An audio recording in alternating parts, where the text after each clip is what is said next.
Welcome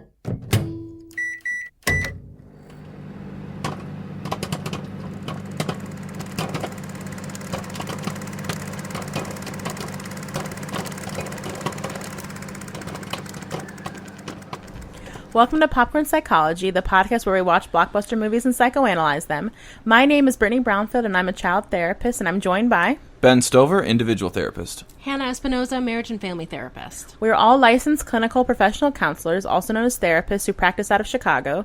Even though we are licensed mental health professionals, this podcast is purely for entertainment purposes and to fulfill our love of dissecting pop culture in all forms. Please remember that even though we are all licensed therapists, we aren't your therapist. If you are struggling with mental health symptoms, please find a local mental health provider.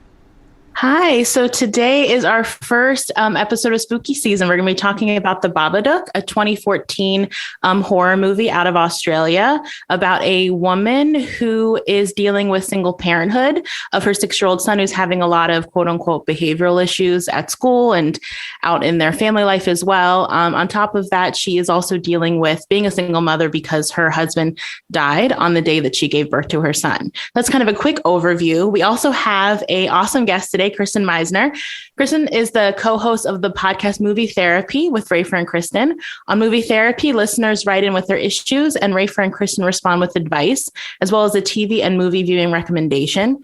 She's also the co-host of By the Book. On each episode of By the Book, she and her co-host Jolenta live by the rules of a self-help book and record themselves at home, at work, and in the world, so you can hear how each book enhances or destroys their lives. I'm actually a longtime listener of By the Book, and I know we have a lot of psychology students, psychologists, therapists, etc., who listen to us.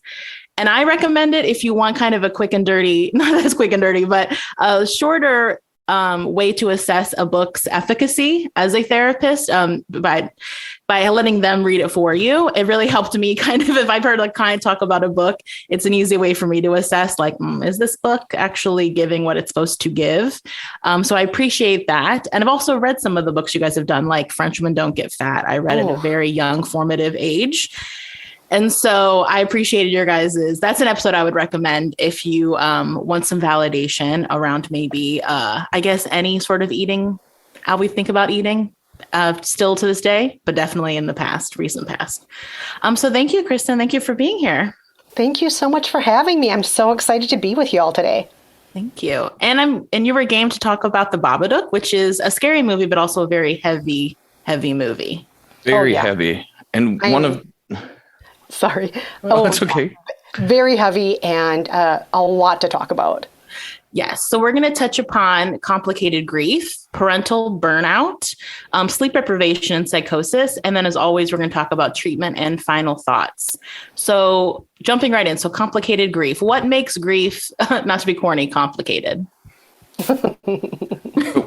What complicated grief means is that there's so many layers to the experience that it's not something that's just simple to get over, that there's traumatic elements to it. I mean, every grief has traumatic elements to it, but typically in complicated grief, it means that it's not resolving because there's multiple factors to it that create guilt and shame around the resolution of the grief that prevent it from processing, that prevent you from reaching a point where you feel like you've gotten all you need from the emotional side of processing and can move forward into the next phase of your life.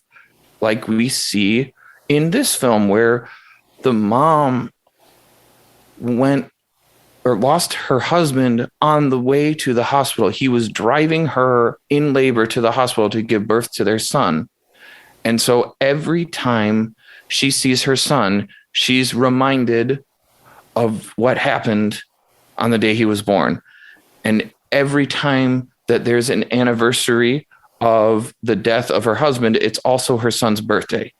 So we see the layer upon layer that makes it difficult for her to connect to her son, difficult for her to move through the experience of the loss of her husband, and also simultaneously have to celebrate the birth of her son. Yeah. Yes. We also see the guilt that she feels that she can't fully embrace and celebrate her son. We see that she is trying to push down the pain of her husband because she doesn't want that to infringe on how she mothers her child. But the more she pushes it down, the more it comes out in other ways. And her son is not oblivious to what she's pushing down either. It's obvious that he's feeling whatever it is that she's trying to deny. 100%. I mean, I think how the movie sort of presents itself from the beginning is the son, Sam, is centered as kind of the capital P problem. He's like, for lack of a better term, obnoxious. He's loud. He's attention seeking. Even when she's trying to sleep, he's grabbing at her. And exactly what you're saying, Kristen, is kids do things like that because they're trying to get it. Everyone does everything in life because they're trying to get a need met. We don't do things for no reason, even small things. And so in watching this movie, it was very clear to me, as someone who works with kids, like, this kid is literally and metaphorically grabbing for something from his mom and coming back empty-handed time and time again. And exactly what you're saying is because this mom is so shut down.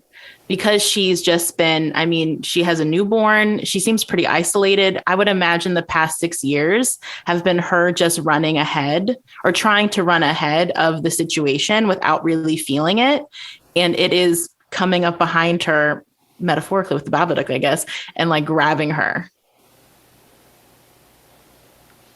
I feel like the other piece that makes it, I mean, even Ben, in your description, like even just naming all the things that she experiences when she sees her son or when we come to this anniversary of the day, like it's so many different pieces that even if we go back and think about after she had the baby and probably I would imagine had postpartum in terms of, or even just the shock, because I would imagine her birth was probably also traumatic, and all of the, and just also the isolation and how people who live in rural areas often are very isolated in terms of getting support or getting help from even like agency-based places.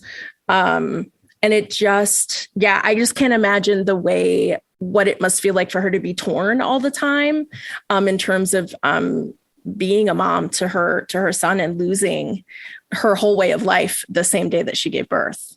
Mm-hmm. I mean, and having a child is losing your whole way of life by itself. Yeah. Let alone looking at what she would have gone through, is that she wouldn't even had time to adjust to the idea that what we find out later in the film is that her husband not only died in the car crash, but that it looks like he obtained a catastrophic injury where he lost half his head. Yeah. And which she saw, which we see represented later with the Babadook, the monster of the film, presenting that to her as a way to make her confront her terror. And for her, you have to realize that like human beings can only tolerate so much, and our body will go into survival mode where it will dissociate you out of the experience so that you can do what you need to do to survive the moment. And a child coming out of you is something that is a one-way process. You can't stop that process. You can't slow it down. When it's time for the child to come out, it's time for the child to come out. And for her to be going through labor, starting that one-way process, plus witnessing the catastrophic loss of life of her husband in a brutal, graphic way, all of that to be suddenly happening and her to have no control over her body or her emotional state at all, she would have dissociated away from that experience. And that is continually going to try to leak in and process. I'll, talk more about how our processing systems work in a few minutes, but recognizing how complicated this is for the mom in this movie is imperative to understanding why she gets so stuck. Mm-hmm. And we see her disassociating in so many different ways. For example, she says to her sister Claire, "Why don't you ever ask about what I'm going through, how hard it is?" But then meanwhile, her beloved elderly next door neighbor, Mrs. Roach, when she actually brings up affectionately her late husband, she doesn't want to hear about it. Why do you keep bringing up Oscar's name? Why do you keep bringing up Oscar? When just a few scenes earlier, she said that she wishes people would ask her how she's feeling and what she's going through. And so those ebbs and flows of the grief, the anger. Why aren't people checking on me? Oh my God, why do you keep checking on me? You can see her disassociating, but then reaching for it and then being angry when other people are giving it to her and so on. And I just feel so bad for everything that she's going through. It's such trauma. Yeah. I feel so bad for her. Yes. It's like the movie is a masterpiece in that it puts you inside of her emotional state. Like the movie makes me feel like itchy at times, like in her predicament with her son. Like I feel caged in the way that she feels caged in. And I think too, with what you're saying as well, Kristen, is in order to really feel help, you have to be present with that help. And she can't be present and feel so ostracized. It makes me interested. There's a scene where she's taking Sam to a birthday party and all the moms are dressed in almost identical outfits and they're all standing and she's sitting dressed differently. And you can feel her isolation from them and that they don't get what her life is like and how they're not considerate of her. And it makes me wonder, because this whole movie is from the perspective of what we would call like an unreliable narrator. It makes me wonder how much is she projecting her isolatory feelings and all that, and how much of it is it really, because they do seem pretty mean or unkind or just like insensitive women that she knows, and her sister seems very unkind. And also we are coming into this story 6 years in, and it does, in your observation, Kristen, makes me wonder how has she been engaging with help over the years? Was she allowing people to help her? Because I think what's also really tricky about grief is it's isolating, period, in that no one's ever going to love the person you lost the way that you loved them. And no one else can be Sam's parent the way that the dad would have been his parent.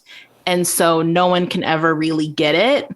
It's not like if a parent dies, you might have siblings there, that kind of thing. If a friend dies, you have other friends that can commiserate. But I would imagine this specific kind of loss would be really difficult. And then it also, because we've touched upon it as well, the way we kind of think of it, like trauma anniversary, falls on what is a normally joyous day, that I'm also sure a lot of people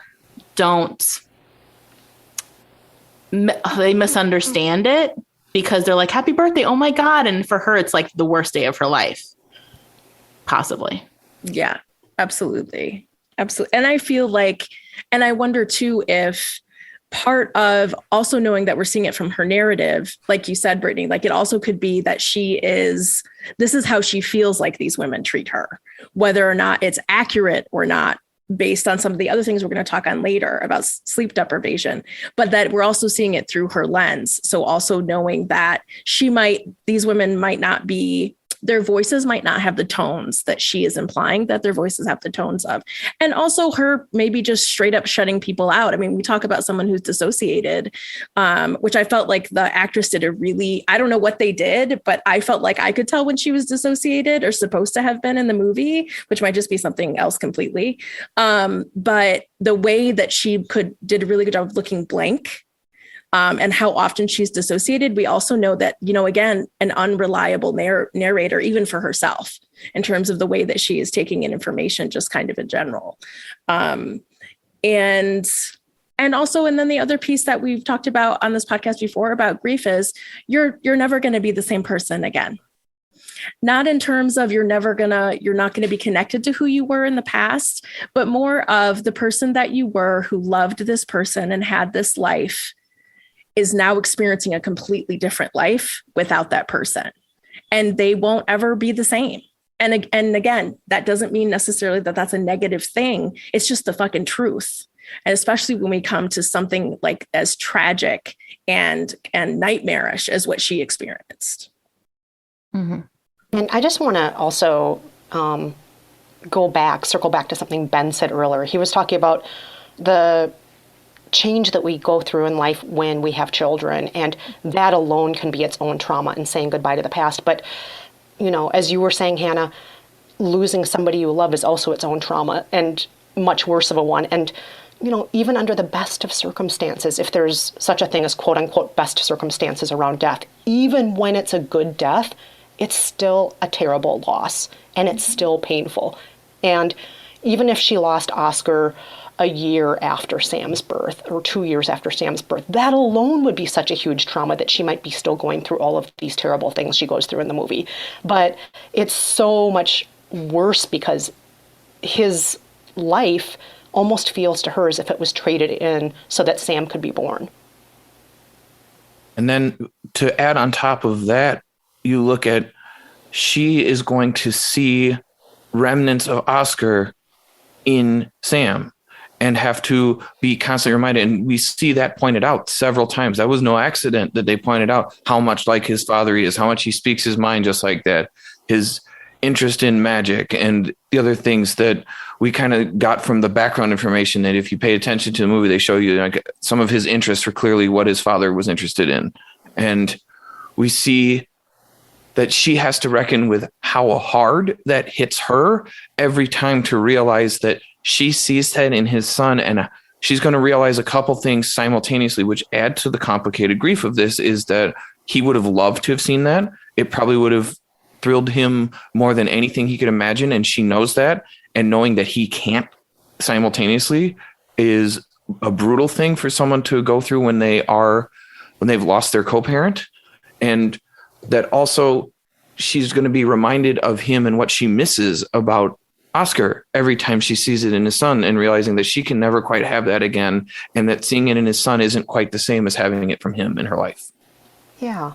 And in losing her co-parent, she also lost the one person that she can safely vent to and commiserate with over how challenging it is to raise this kid, because everybody else, it's her role in life to defend him against criticism. It's her role in life to protect him from all of that, whether it comes from his school, her sister, or anybody else. Her job is to be on his side 100%. But with your co-parent, under the covers at night, you can just whisper to each other, God, it was a tough day. He is the worst. And she doesn't have anybody she can do that with. Especially in this situation where the kid is Sam is being so like vilified by so many people that she has to kind of probably feels like she has to do the opposite, which is double down. And you can see her do that, get like hyper defensive of him to the point of maybe possibly making some missteps, which I might talk about in treatment, to support him, because she's just fighting this narrative of what this kid is. So it's not even that she can't even have the neutral kind of vibe about her kid. She has to have like an over the top, like defense of him, which is exhausting when you are taking care of yourself, but it's got to be so exhausting in the state that she's in.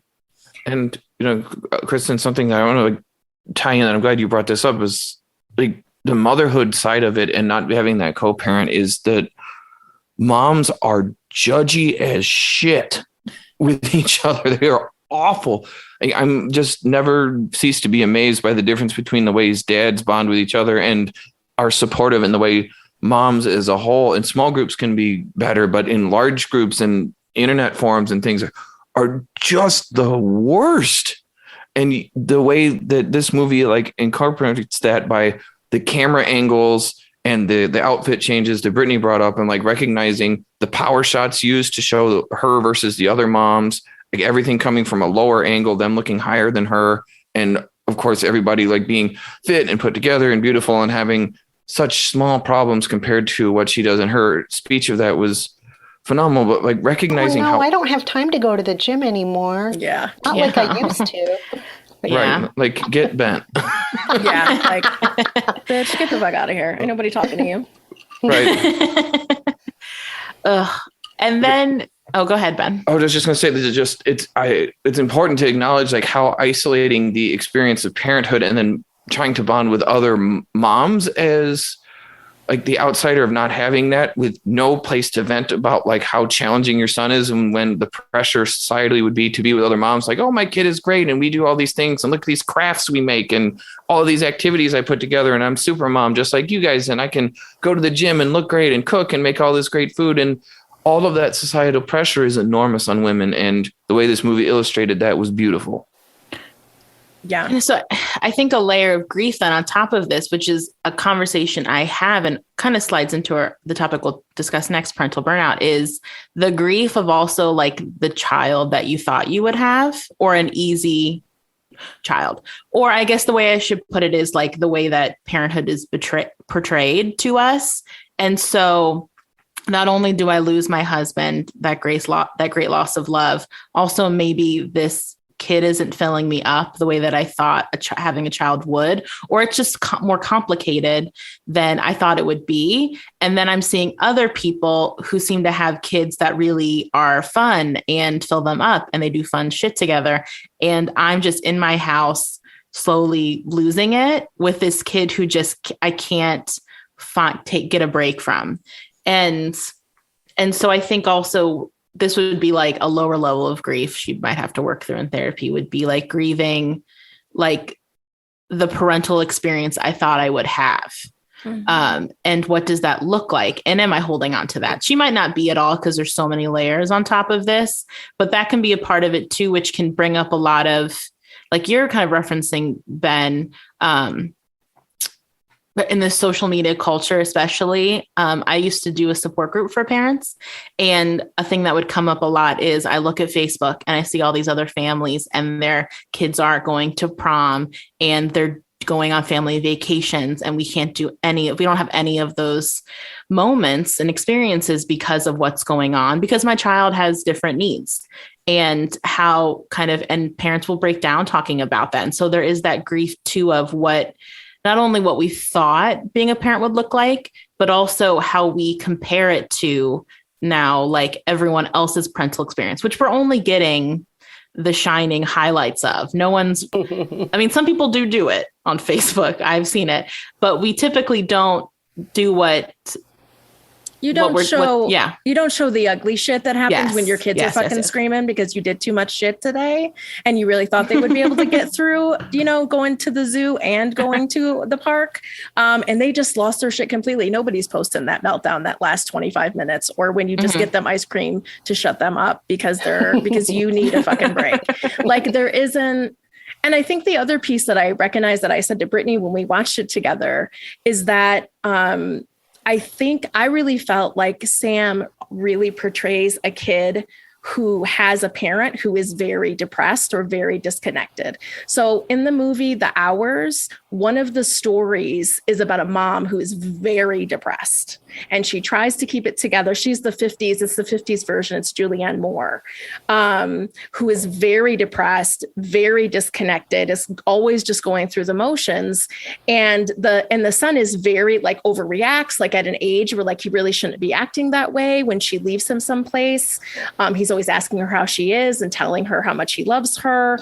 And so that I really got that idea of, oh, wow, this kid is like, yes, like Brittany, how you said, he's kind of presented as this trouble, this kid who's a big problem, who really is feeling and experiencing what his mother is doing on a regular basis and is just like trying to help in any way his little body and his little brain can. Like, that's what it really felt like in terms of watching. And I know we're going to talk a little bit more about that, but just kind of in terms of adding the piece of, and one other thing I wanted to talk about before we moved on is also the experience that I would imagine she would have of how different would this be if his dad was alive?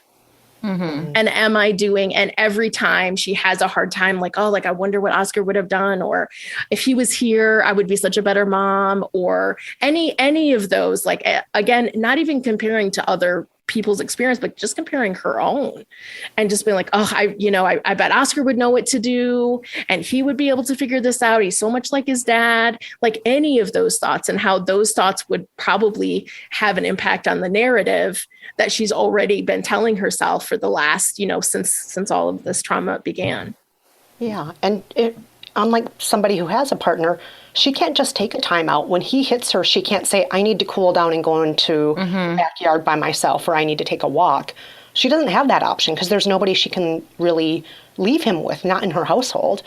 And those are things that are sanity saving for so many parents, is just saying, hey, I'm taking a little moment here and I'm stepping away. She can't do that. Just very basic, minimal things she can't do. And to go back to what you were saying, Hannah, though, about how Sam acts like a child who has a depressed mom, the way he does it, I think, is so beautiful in this movie, because he sees that she needs to be protected. He is fixated on weapons. He is fixated on destroying any threats. He makes her promise, I will always protect you and you will always protect me, right? Right? Whatever that invisible threat is, he is feeling it all the time, even if she won't acknowledge that threat is there. She thinks that he's got a wild runaway imagination, you're out of control, you need to stop making up things, you need to stop scaring me and other people. But what the movie's implying is he's actually the one who's seeing the truth, and everybody else is in denial, especially her. It's been there all along, and his desire to protect her and to fight the demons, those are valid things that anybody who loves somebody else would want to do. Not necessarily in the way that a 6-year-old would do it, but... Of course not. Because he makes some really scary weapons, I gotta say.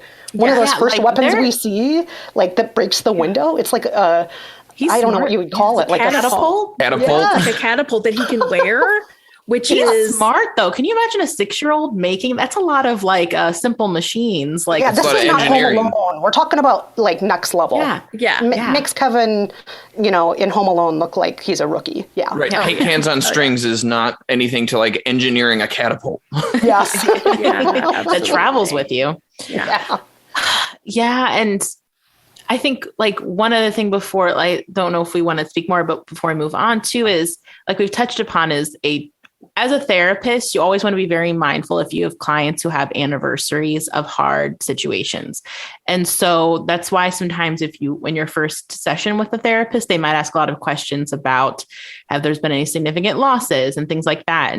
And the reason why we're asking we ask a lot of questions the first time we see a therapist, but reason we ask that is because your therapist will clock that and they will make a note of it. And then when that time starts coming around, they will touch upon it with you. They might, depending on how you are, they might just be keeping it in their mind and they might start bringing it up. And so where I would hope that she would get help is, like we've talked about, the trauma anniversary for her is also a day where she kind of has to, unfortunately, be something for her son. It's his birthday, and we can concretely see how it's presented in the movie because he's always had it. It seems like he's always had his birthday like maybe 2 weeks earlier or something with his cousin, and they've sort of shared a birthday like twins. Mm-hmm. And in the end of the movie, he goes like, "This is the first birthday I've ever had like on my birthday," and which is like probably a week or two later. And so he's never even, and he's knows this. Like, it's not like his mom's always been like, "This is your birthday." He knows that he's not having his birthday on his birthday. And so, and he knows why, which is why and also a kid who says kind of the way that he says and brings that up to a stranger in the beginning, where he just says that. I'm like, yeah, because he's like, "Hello, somebody needs to get this bitch some help. I'm telling all the adults around." Right. Yeah. There's a monster in my house. Yeah, there's a monster in my house and we need help with managing it. And I can't do it by myself. But anyway, so I mean, I feel like that's why, again, like a presentation of a kid who is really using everything they can to take care of their parent, which a 6-year-old shouldn't have to do, of course. Mm-hmm. But again, in a situation like this, I think it would be really hard to have a different outcome in some ways without mental health support in a really specific way. Oh, no, there wouldn't be. This would be exactly what we'd see. Yeah. We would see a kid struggling to make sense of the world, and that presenting in the ways that make sense to him, that he can tell stories and interpret the understanding of a monster in the ways that he does, that there is something here that I don't understand that is scary, and it is always here, but I can't quite see it, and I don't know what it is. Yeah. But I need people to know that it's here, and I'm afraid of it. Sorry, Ben. I'm so sorry. I interrupted you. I'm sorry.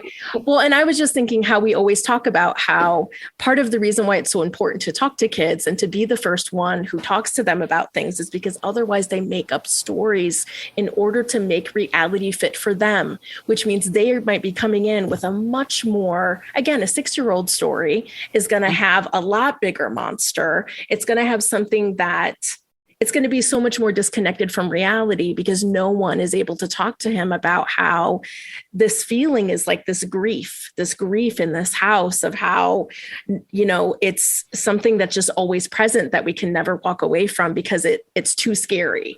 It's too scary to look at. It's too scary to do anything with. So what 6-year-old wouldn't come up with the story of a monster? But again, just kind of taking a step back and saying, this is part of why it's so fucking important to talk to kids about anything that you think you would have to talk to an adult about. Because guess what? They're going to make up their own little story to make sense of it anyway. And their story is probably going to be more severe and more black and white just because of developmentally where they are. That's just a natural experience for a child. Yeah. He's at an age where, oh, sorry, go ahead, Kristen. Yeah. And when you're keeping secrets, it also creates a sense of shame. Like, this is something we're not allowed to talk about, whether the thing is death or sex or anything else. If a kid is old enough to ask or be concerned about it, the kid is old enough to be told the answer about what's happening there. If the kid is old enough to pick up on what's happening and you're keeping it a secret, it's then shrouded in shame. This is something we don't talk about. This is something where you create your own monsters, as you were saying, Hannah, around this thing, and that we don't speak of this. And most of these things we should be talking about. All of these things we should be talking about. Oh, I'm so glad you said the shame word, because that is my favorite I knew, thing. Ben, I could see your eyes sparkle. Like, well, like I'm working on multiple trauma certifications. I have some and working on more because my world professionally is trauma. I work with police officers and have become a trauma specialist with the work that I've done over the years now, and really have found that that's my niche. But one of the things that I think is chronically important and chronically underserved is the idea of what shame is and how it works. And how it's important to understand is that shame is part of the parasympathetic system, meaning shame is a arousal state deactivator. And the problem with dealing with any kind of grief or hard feeling is that feelings are the only way we have to ascribe meaning to our experiences. They're the only way we assign any relevance or understanding to them. You don't remember your drive to work on January 19th of 2017 because nothing happened, unless something did. And then you remembered it. And I'm sorry if I just activated something for you. But if nothing happened, it goes into this general pool of information where, the way I talk to my clients since I'm in Chicago is that, Chicago is going to Chicago. You're going to see traffic. You're going to see someone doing something stupid, someone thinking that they're a NASCAR driver when there is nowhere to go and they're just going to drive on the shoulder and do whatever they want. But you're going to see all these normal range of things: stoplights, traffic, weather, people being stupid. And it's all going to go into a general pool of my drive to work looks like this if nothing else specific happens. And you have no significant emotional reaction to it. But things that you do have an emotional reaction to it need to be digested by your mind. You have to take into account what happened and assign emotional relevance to it and understand what happened. And that's what processing is. The problem is when you have something that's really distressing, you dissociate out of the ability to feel it in the moment, and you must do it later so that you can encode the survival information from the experience, even if it was awful. You still have to digest it. There is no avoiding that process. Once something crosses the line from emotionally irrelevant to relevant, it must be digested, just like when you put food, the difference between food being on the table and you smell it to food being in your mouth and eaten. You have to then digest it in order to make meaning of it. And shame disrupts the process of digestion and keeps something stuck in an indigested state.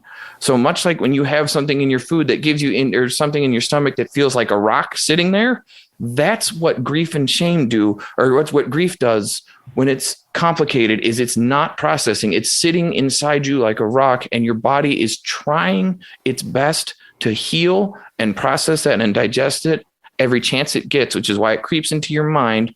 The second you get a calm moment and lay in your bed and close your eyes, then all of a sudden the body goes, hey, we're relaxed enough that we're out of the dissociated state that we can deal with this. And it tries to process it.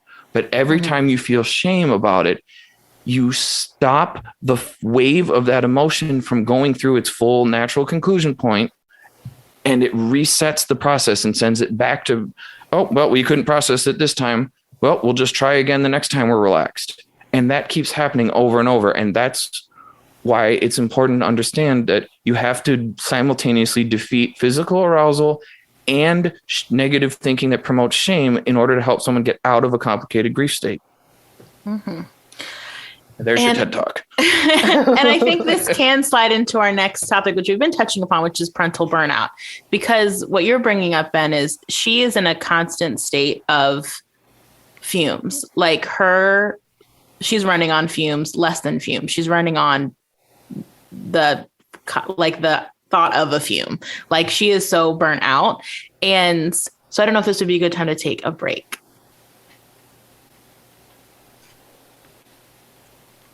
All right. So parental burnout, it kind of is how it sounds. I think we see that here very clearly, is that she is part of with the grief and the dissociation is she is not there. Like, she does not have the wherewithal to stand the situation she's in. Because if we're going to take it at plain face value, she does have a child that needs a bit more. He is also going through probably his own version of grief with his father, not having a parent. Kids can be really obtuse about that kind of stuff as well, like fellow kids, and they can be like, where's your dad? Why don't you have a dad? Like, my dad lives over here. Like, where does and you can, like we've talked about, he's very verbal about telling people, my dad is dead. He probably is like, my dad's buried here, or my dad died on my birthday. And so she has a kid she not only has a kid that's a lot, she also, which this pained me, works a job where she's also a caregiver and a caregiver to a population that's also very difficult and, for lack of a better term, can be pretty ungrateful, in the sense that they can, like, you see that in the beginning, like the first scene of her at her job, she's trying, I think, to give a woman tea.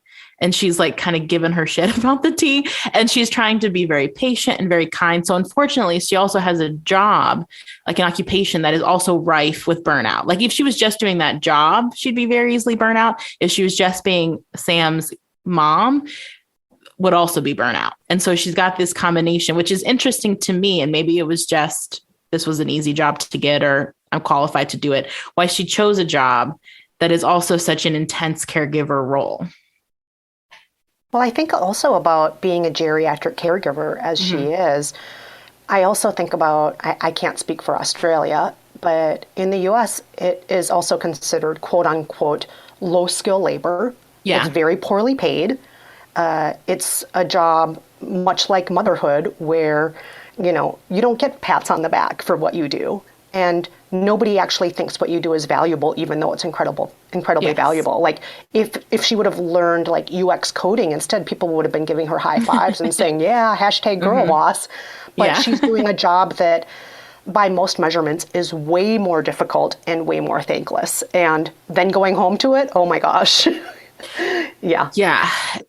And so she's in a situation where she's just getting it from all sides. And so I think, just to touch upon it, because I would imagine people might be curious, is Sam is a kid that would, I think, be not written off, but I think he could definitely be diagnosed with several things. I mean, right off the bat, he presents as impulsive, hyperactive. Like, I think he's a kid that would be diagnosed with attention deficit hyperactive disorder pretty early, and possibly put on medication for that pretty early. Like, he's very interruptive. He is like, he does a lot of risky behaviors. I'm surprised he didn't break his arm falling off of that swing set, but it's like that, the kind of kid that goes to the hospital a lot for broken bones, like that can be an indicator of ADHD. And so, or a kid who gets diagnosed with oppositional defiant disorder, which is kids who are argumentative, loud, interruptive.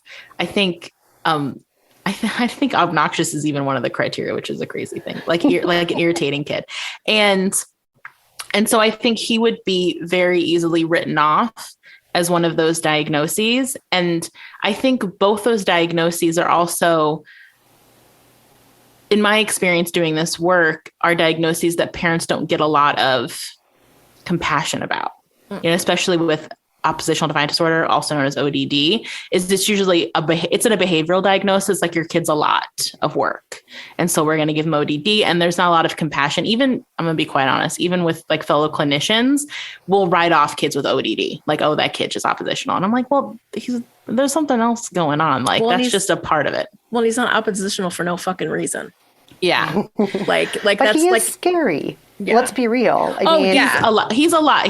He like the screaming in the car. It's like he's I bringing felt like I weapons could to start screaming. school. yeah. Yeah. Like a Yes. crossbow he made with a dart.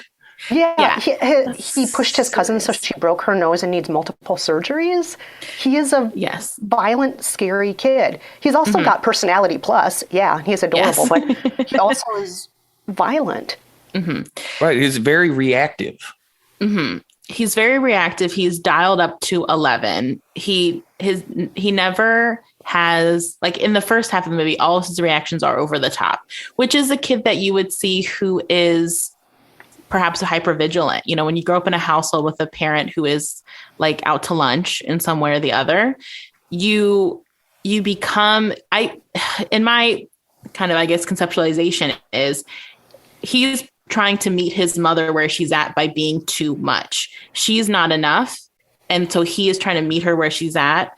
And by being too much, like he's always wanting to get her attention and making a big noise so that she can see it. And I would imagine with how burnt out and turned off she kind of is, I wonder how much he does try to get her attention with small things and she does not notice. And so my assumption is he's learned over time that if I'm really loud and annoying, I will get attention, and some attention is better than no attention. And so a lot of times when I do work with parents, especially in the situation they're kind of in where the parents are really burnt out, the kid seems really stuck and cyclical in his behavior, is how do we restructure this situation where we're giving attention for positives or even just neutral behavior, and we are giving no attention for negative behavior, and also dialing back on the punishment too, because that's also the cycle they're stuck in, which burnt out parents do, which is you lean in more to punitive consequences, where she takes away his whole birthday at one point because of his behavior. And so, I don't know, I've said a lot, but it definitely is a situation where she's parenting out of burnout. And he is also, like you're saying, Kristen, he's objectively a lot. He is a really hard kid.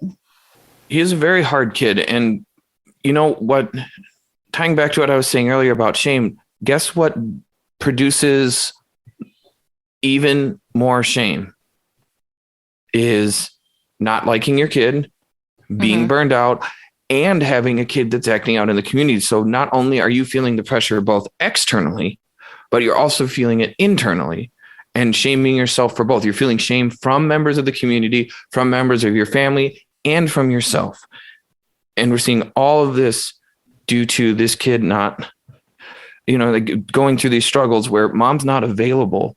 And so he's constantly in a hyper arousal state in order to get his needs met, whereas she's in a hypo arousal state trying to get her needs met because she's tired of being so activated and he's tired of being understimulated. And that creates a systemic problem between the two of them. Mm-hmm. Yeah.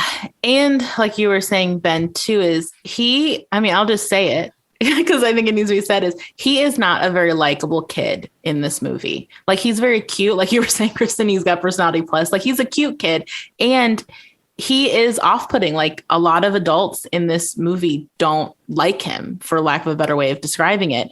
And there are kids I've worked with who, I hope none of their parents are listening, but there's kids that I've worked with who are not likable. Just they're in a spot where they're just really hard to like. And I think we've all been in spots in our lives as human beings where we've been really hard to like.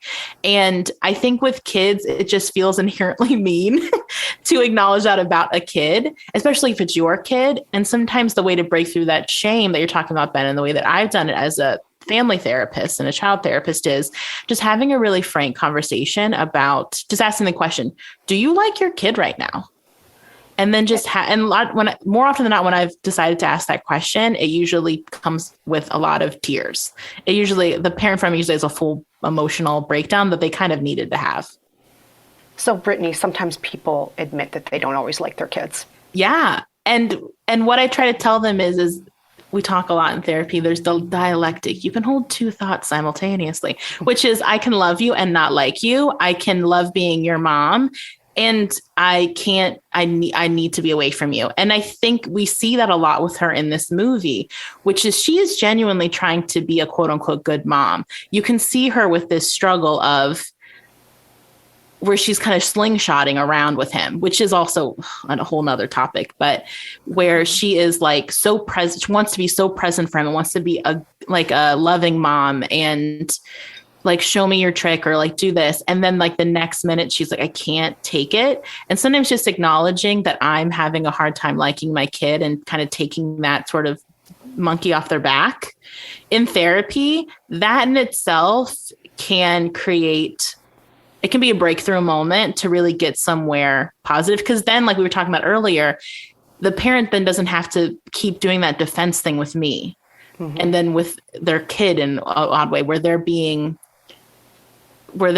like unpredictable in the way that they're engaging with their kid because they're trying to fight this part of them that isn't liking them. And I always tell them, you don't have to tell your kid that you don't like them.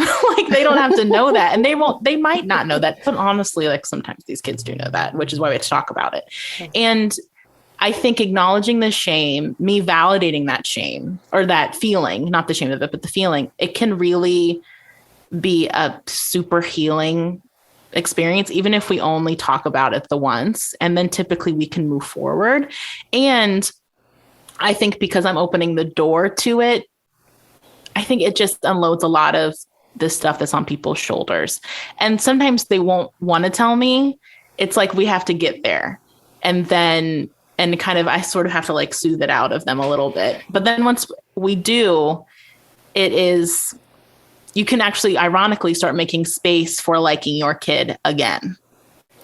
I love that you have this conversation with your patients because I think that there's such a taboo around it. And the thing is, we're allowed to not like our parents. We're allowed to not like our siblings. We're allowed to even not like our spouses, but love them even though we don't like them sometimes. And there's that taboo where we can't say the same thing about our kids, even though we say it about every other person that we love in our lives. We're allowed to. Society allows us and sometimes even encourages us to refer to the old ball and chain or the old taskmaster or the pain in the ass sister-in-law or whoever it is that you love but also oftentimes don't like. But there's that taboo where, oh, God forbid you say it about your own child. So I love that you do that, where you're saying, you know, I'm giving you the space to acknowledge this if this is how you feel. I love that you do that. Oh, well, thank you. And I would go further, too, to say that it's specifically to moms. You know, I think that dads are kind of given this leeway, and Ben, you can jump in as the only actual parent, I think, on this episode. But like Ben, this child is currently having trouble. I don't know if you guys can hear that or not. But. Well, that's apropos for this episode. It's good background music. My child not sleeping. Yes. Oh, there you go. And I think that dads are allowed to kind of be mentally separate from their kids. Like, you know, like a dad day is like, I'll go to golf and be away from my family for 12 hours. And like Father's Day is dads can go do their own thing. But Mother's Day is you still want to be with your kids, right? Like you still want to like have breakfast with them and spend the day with them and go dads to a museum with them. Dads get a whole section of the house just for them. The man cave? Yeah. It's like dads need a break from their kids so much that there's a room that the kids aren't even allowed into. So I think there's this thought that we also get none of the rest of the house. So, I mean, just to be fair, like, yes, that is true. The dads do get a space to man cave in sometimes, but we're also allowed to decorate absolutely nothing else and have input on anything else. So Hannah, don't sass me with that face there. But I would say that dads are allowed or even like expected to want to have distance at certain times from their family. That's just them. Whereas I think mothers would be judged for that. You know I have a lot of friends who are mothers, and even just going to a gym class by themselves or like going to dinner, there can be a lot of guilt about just taking small breaks of time to just want to be away from your kids and be a separate person.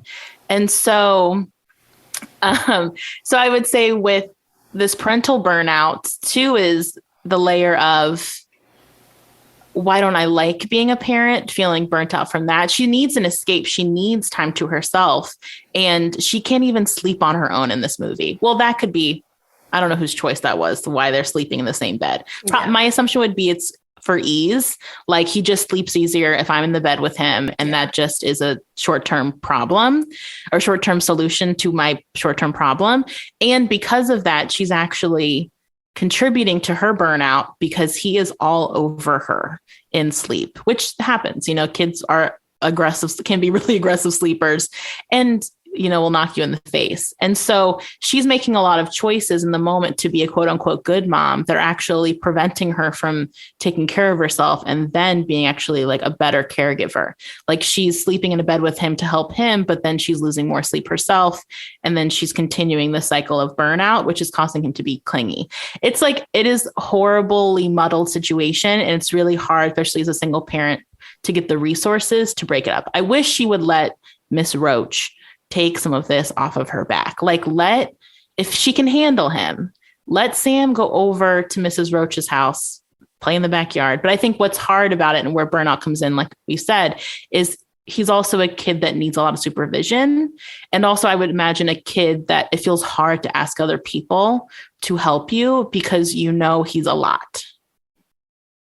And like for that to be okay is definitely something that she's missing someone in her life, because a lot of, dads don't often get credit for this in media, but, my friends that are parents, a lot of them will be an advocate for their spouse to be like, hey, you need to go and get some time for you. Like, go do whatever it is that you do out of this house. Go, I don't care if it's go to the gym, go shopping, go hang out with your friends, go get a coffee, literally just go read a book outside, whatever it is that you need. You obviously need that. And there's no one advocating for her that she feels comfortable enough to show the vulnerability to let in, because of the shame and guilt factor, making her feel like she needs to be super mom because she's all there is. So she can't ever take a break.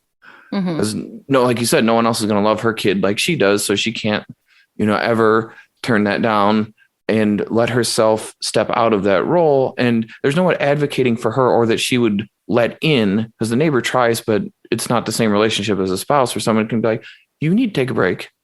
You deserve a break. You deserve some time to be a human adult woman. And this movie just, you can tell it's made by a woman director because they tie all this in, like that guy at work that she clearly has a crush on, like shows up with like a toy for the kid and flowers for her. And the kid is in the middle of a meltdown being a disaster. And she can't even attend to any of the affection that he's obviously trying to show her.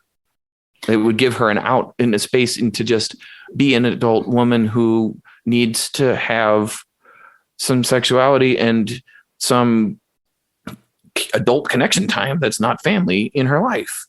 I'm so glad you brought up the sexuality because, oh my God, she still has that alive in her and she can't do anything about it, even when she tries to. Sam's going to interrupt her no matter what, even if it's just a moment alone with herself and a vibrator. Much less an actual romantic partner. It's just, he seems like the ultimate obstacle to her happiness going forward, not just in the past, right? Right. Yeah. Oh, it was so sad. Like she's like got like, exactly 5 minutes alone by herself and has some needs to attend to. And of course, right at climax, the kid comes like flying in like Michael Myers from like, the beginning of Halloween and just like launches himself over. Like I was like, just of course. Yeah. I do love that. Exactly what you're saying, that the movie still shows that she is a sexual person. Like also when she has time to herself and she goes to the mall and she does a little dissociate, but she stares at those two people making out. It's like, that's part of her that she lost as well with losing her husband. A huge part is like getting her sexual and emotional needs met. And then also the identity piece too, of losing that part of her that was a sexual, vibrant woman, losing all those in one fell swoop, with the birth of her child and the death of her husband. And the suffocation of this movie, like every time she's trying to carve a second off for herself, it does make me want to scream. And then the dog, right? And then the dog. Oh, the dog. Oh, poor dog. I know. Well, and I feel like and I've worked with several women actually as clients in terms of just talking with them about the identity shift of becoming a mother and how messy her identity is in this film in terms of all of the things she lost, all of the things she now has to deal with, and really just not having any idea of what that person looks like anymore, and really not feeling connected to anything, which is why I think she's dissociated, besides what we're going to talk about next. But I feel like it makes so much sense that because anyone with, let's say, a more natural experience of becoming a mother, let's just kind of in terms of all the thoughts and feelings that come along with the identity shift. And like, I don't know if I like being a mom as much as I liked being a independent working woman, all those different pieces. That's like not even being able to see what that looks like for herself anymore, because after she became a widow and a mother on the same day, like her connection to that part of herself is so muddled in everything else that she's experiencing. So, I mean, in a lot of ways, it's kind of awesome that they would show her trying to get back to that part of herself in that scene. And then having, of course, again, no locks on the doors, I guess. Having him, her son, who's just always needs her because he needs to make sure that she's alive in some ways, I think. And she does. Totally agree. And I think unfortunately, we haven't really touched upon when the movie goes full tilt. But I think kind of to address with parental burnout, where it gets really scary is if you start parenting just through your burnout. And we start to see that with her, where she is probably over medicating him with sedatives so that she can sleep, where she is screaming at him. And like, this is the whole like kind of trope of don't spank your kids when you're angry. You can't parent your kids through burnout because you are going to make missteps. And you see her struggle with this because where it really gets full tilt, she reacts really aggressively and inappropriately towards him, like really scary, and then tries to do repair work by being overly indulgent. Let's have some ice cream in the middle of the day. And all she's really doing, and you can see it in his face, is she's confusing and scaring him, because an unpredictable parent is the hardest parent to deal with. Hardest to attach to. Yeah. A predictable, aggressive, abusive parent arguably is easier to deal with in some ways than an unpredictable parent, where you're not sure. And I think what's kind of interesting, and I noticed watching it this time, is the more off the rails she gets, the better behaved he becomes. In the last 30-ish minutes of the movie, he's not really doing any screaming, any throwing, like all this stuff that we see at the onset, he doesn't really do anymore in the back end of the movie. But it makes sense, though, because the thing that he's been saying is there all along is there, and he's been validated. So he doesn't need to scream and shout about it anymore. It's right there in the house with them. And now she sees it too. She's being consumed by it. So it's almost as if that thing he was yelling and screaming about, he can just talk calmly about now.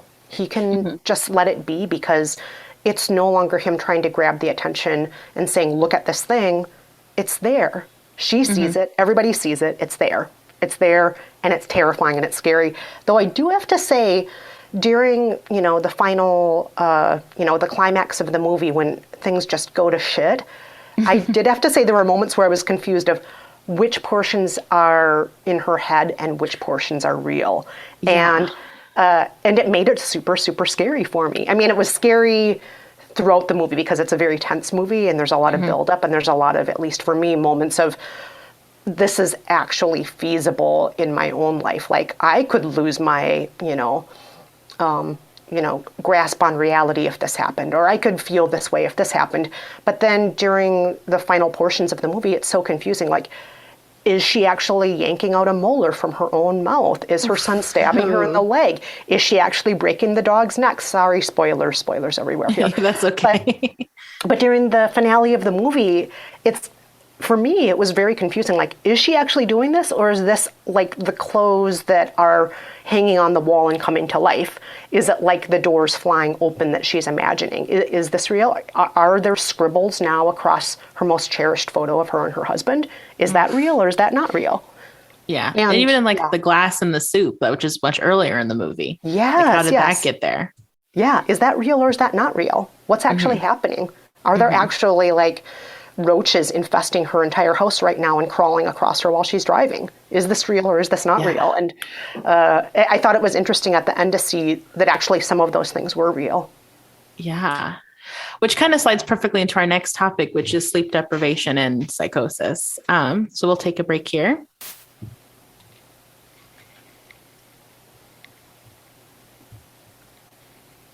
I'm going to just start with this. I think the quickest, easiest way to take a normal, I don't know if I want to use the word normal, but a sane, stable person with no history of mental health to someone having a full-blown psychotic breakdown is sleep deprivation. I think it's one of the truest ways that you can actually go from A to B, the way that we see in this movie. I mean, we know from what we've said so far that this is obviously not coming out of nowhere. Like, she's starting from a really rocky foundation, this main character.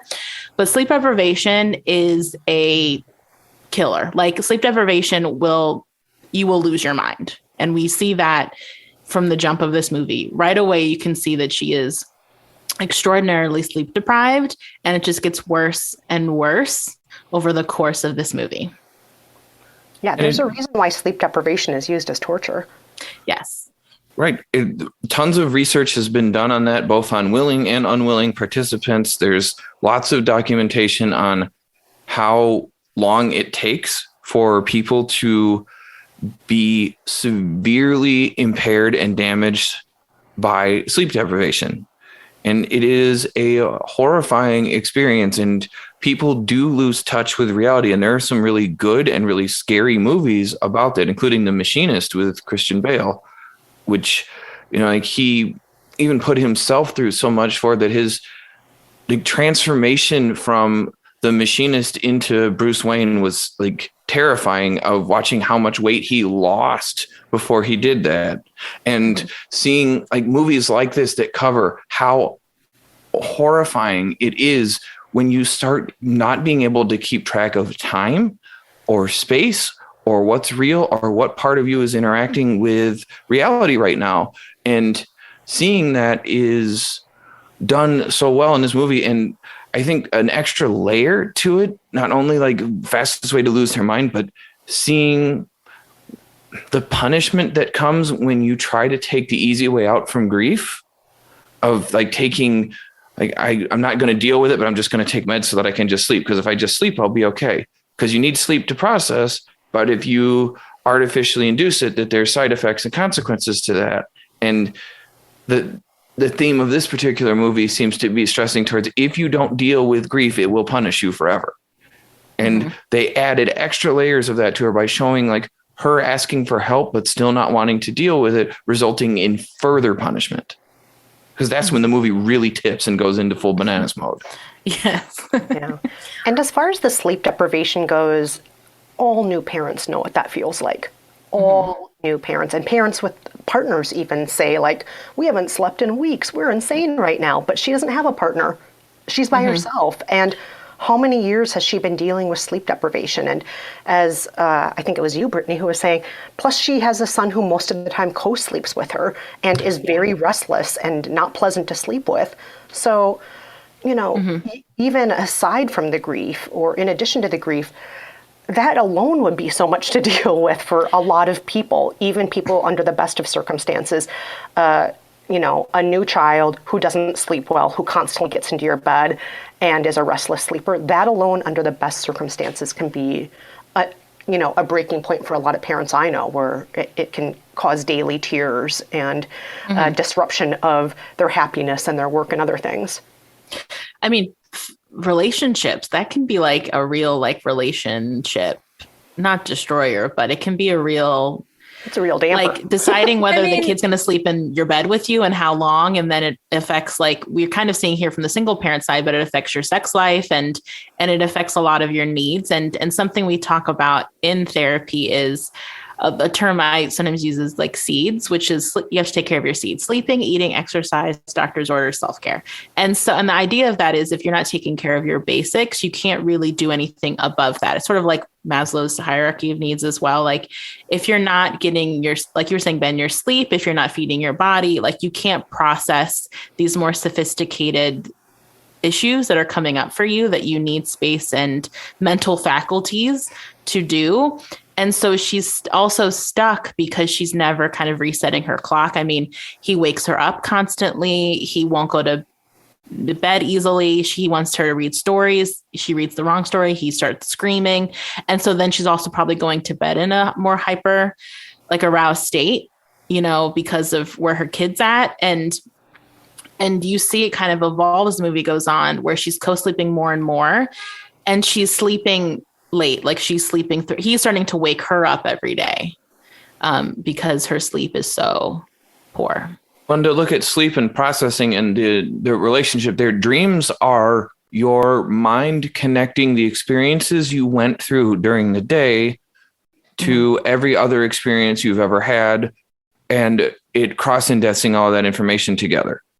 And that's why we have weird things that happen in dreams. It's your brain connecting and digesting the information. The problem with not sleeping is that not only are you not digesting the information from the day, but you're not digesting the way it interacts with other information inside your mind. And you're also not dealing with whatever big things that are hard to deal with and digest that your mind will naturally do when you're shut down enough to sleep, that you're out of an arousal state. So you're not clearing your cache, so to speak.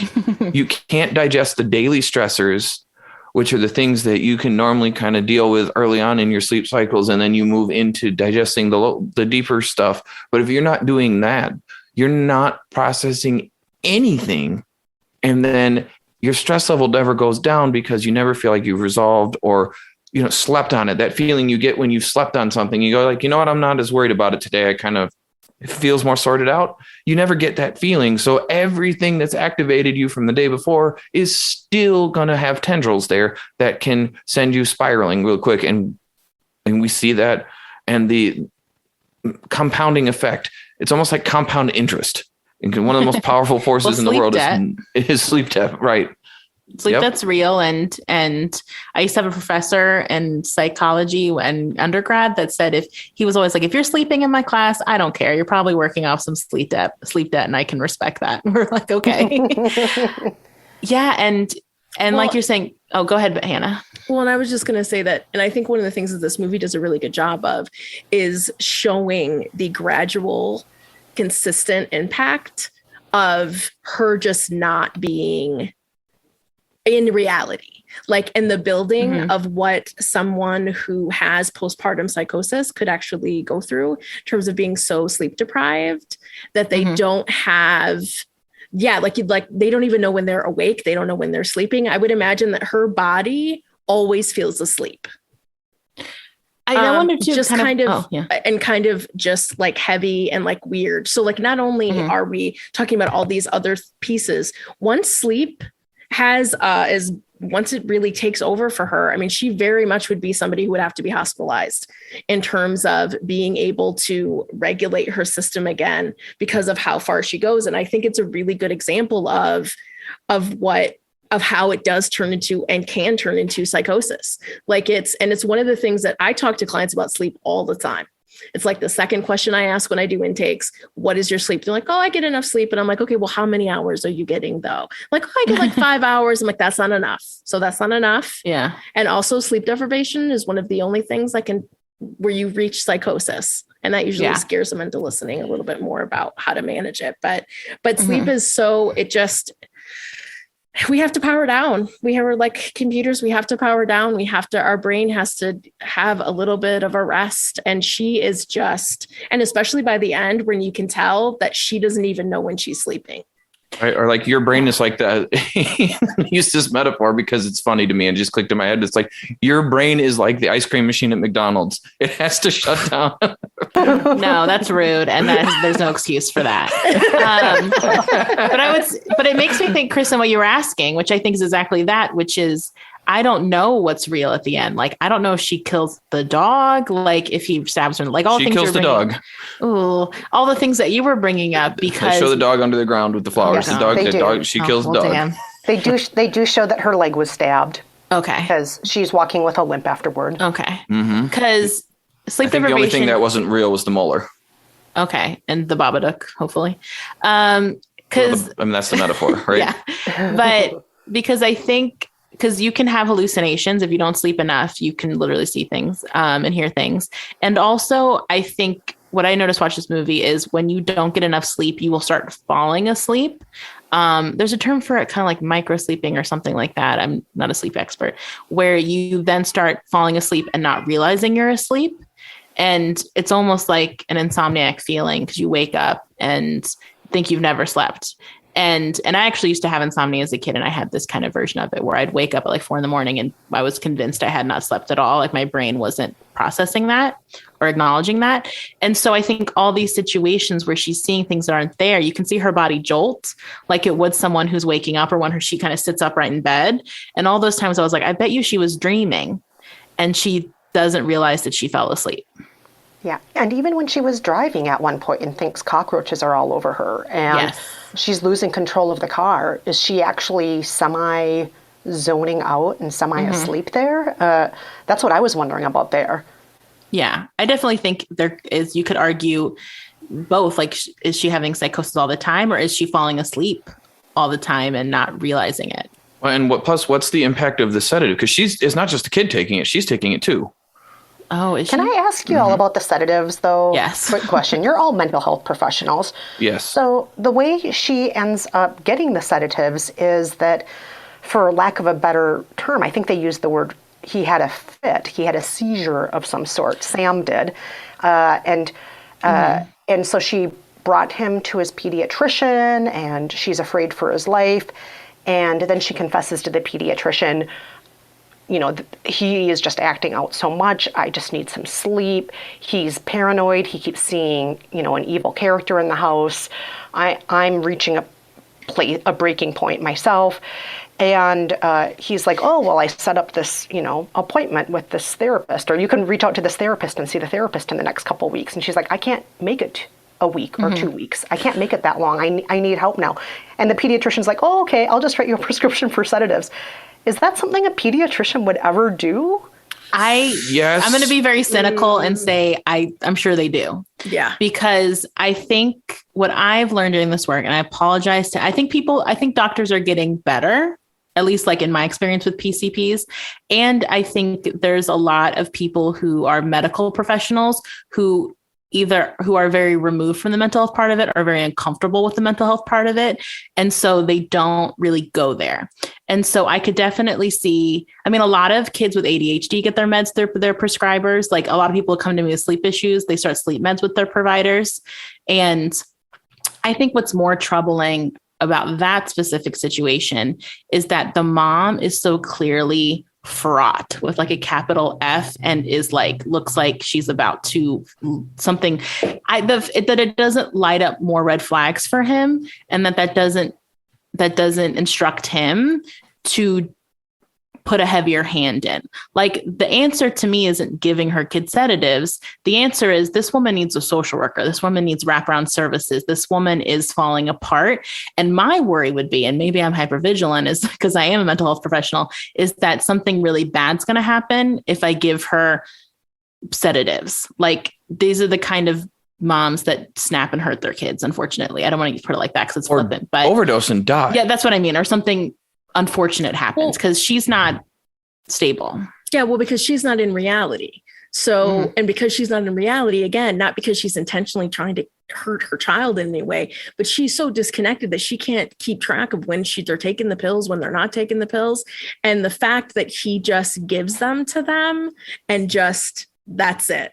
Like the idea of like, as soon as the mom starts talking the way that she's talking about the kid, that's a red flag of like, there is something else going on here. And it is big enough that there needs to be an intervention. Like there should have been him stepping out of the office and saying, you know what, actually, let me go just double check something really quick. And he goes and he's like, I need a psych person down here right now. We need to make sure, we need to check in and just do another assessment to see what the fuck is going on. Because I'm not saying that situation at that time would be something that they would do. And I know that, Brittany, you know that the system in Australia is different, but even just the idea that someone would come in this state and they would just give a sedative. I think it does happen, because I think that they think they can put a Band-Aid on something and then they won't have to worry about it, or they're making, I don't know, because I have a real problem with primary care doctors giving anybody any kind of mental health medication, because a lot of times they just don't know what they're doing.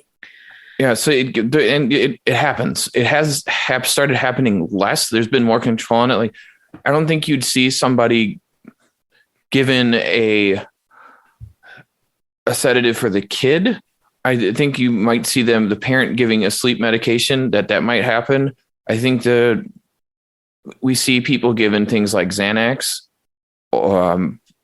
in days past. It's been better now because people are recognizing how addictive these substances are, and they're given less. But for primary care doctors to see patients struggling and give them a limited prescription of something like a benzo or a med to sleep in the meantime to get them through, I think that this scenario is plausible, and I share the same concerns with it, that when people are trying to help but stepping outside of their realm of expertise, that it can cause more issues than it helps. Mm-hmm. Oh, that's a long answer to your question. It's just, I think for me, it just comes back to, I talk to people about medication. If they're interested in taking it, we talk about it. And I say, you need to see a psychiatrist. Have you ever seen a psychiatrist? The answer is almost always, well, no, but I mean, and I'm like, no, you need to talk to a psychiatrist, because there's a good chance that there's other things that they would look at versus what this primary care doctor, who, again, not saying that every primary care doctor who does this is awful, but I'm going to be honest, I kind of feel that way, because I think it masks something and tells the person who's in front of you, yeah, and I can just give you a pill for that. And I can just give you a pill for that, and hopefully it will help.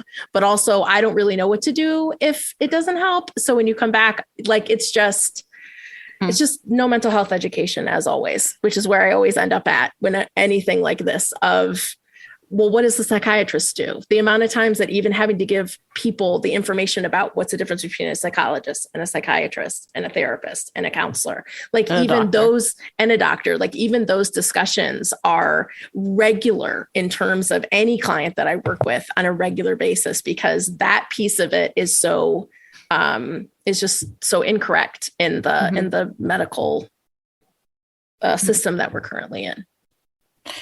Yeah. And I think people, I don't know. I definitely also think this movie is a kind of an ode to, I just also watched The Exorcist as well. And it's very similar in the sense of like a mom who is like screaming for help and people not taking her seriously, like medical professionals, mostly men, not taking them seriously. And I think the big difference between The Exorcist and this movie is in The Exorcist, she's rich and she's a famous actress. So she has got resources on top of resources. And I think it's a good example of a family that has resources and a family that does not have resources. Because even when kind of similar to that, Kristen, when the social workers or truancy officers, whoever those people are, show up, they also like, no one's really assessing this family correctly and getting them the help they need, except for maybe Mrs. Roach, who I think is maybe the hero of the story. But like, I love Mrs. Roach. Yeah. She's so sweet. Yeah. And I think recognizing too, that in reality, like the risk of giving a parent who's distressed a medication, like, well, just say something of a hypnotic class like Ambien, when there's no other adult in the house, and knowing that people can do bananas stuff on these drugs and like sleepwalk and hallucinate. They sleep drive. They sleep cook. which she may have been doing. We don't know. I mean, that's part of like really the turn in this movie comes when she starts taking these meds. And we don't really see her fully break from reality till that point. And I think she does the scary thing, which I'd be worried about giving her the medication, is that she isn't being mindful of he's clearly overdosed. He's sleeping all the time. He's too tired. It's like, and she's not meeting that. Like she's not assessing that and then modifying the dosage to meet that. She's just using it as, like you were saying, like the Band-Aid of like, I'm still going to keep giving him this medication that's clearly too much for his little body. Right. And let me say this in no equivocal terms. I've already said it, but I'm going to say it in like the straightforward way I love to say things. There is no Band-Aid for grief. Yeah. Period. No. It does not work ever. You cannot push it down. You cannot escape it. You cannot turn it off. It does not go away. It must be digested. It must be processed. It takes the time it takes because your brain is physically reorganizing the files that existed and all of the predictive memories you have. So every holiday, every life goal, every dream, everything that you would put that person you lost into that memory and go, of course, we're going to go to Six Flags together. Of course, we're going to go to Disney World some point. We're going to travel Europe. We're going to have holidays together. I'm going to see them in the morning and have coffee. All of those memories and predictive experiences have to be digested and reorganized into not possible and not going to happen.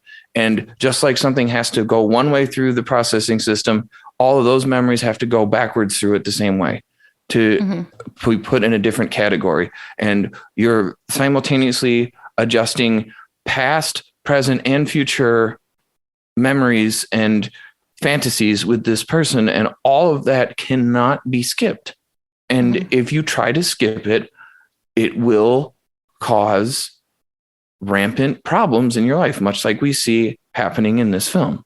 But one other thing I think the film does really well is by the end, it shows that you're not going to get rid of this. And denying wasn't helping it at all. This is something you're going to learn to live with in the best way you can for the rest of your life. You are going to learn to live with that grief. You're going to learn to live with that loss. You're not going to pretend anymore that it's not in your house with you. It's there, and you're going to give as much mental energy as you need to give to it. You're going to cope with it, and sometimes it's going to hurt more than other times, day to day.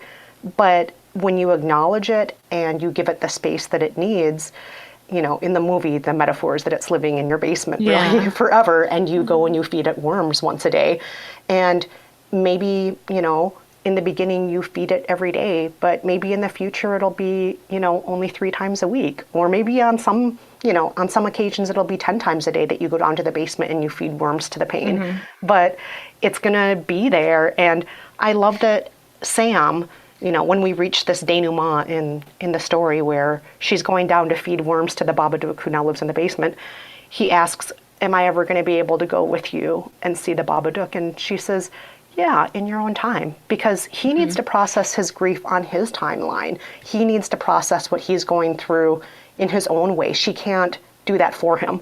And maybe it won't be until he's a teenager that he really feels the trauma of not growing up with a dad and his dad's death being tied to his birth. Who knows what's going to happen down the road? But I love how matter of fact the movie is, that they didn't eradicate the Babadook. It's always there, and they have to find a way to live with it.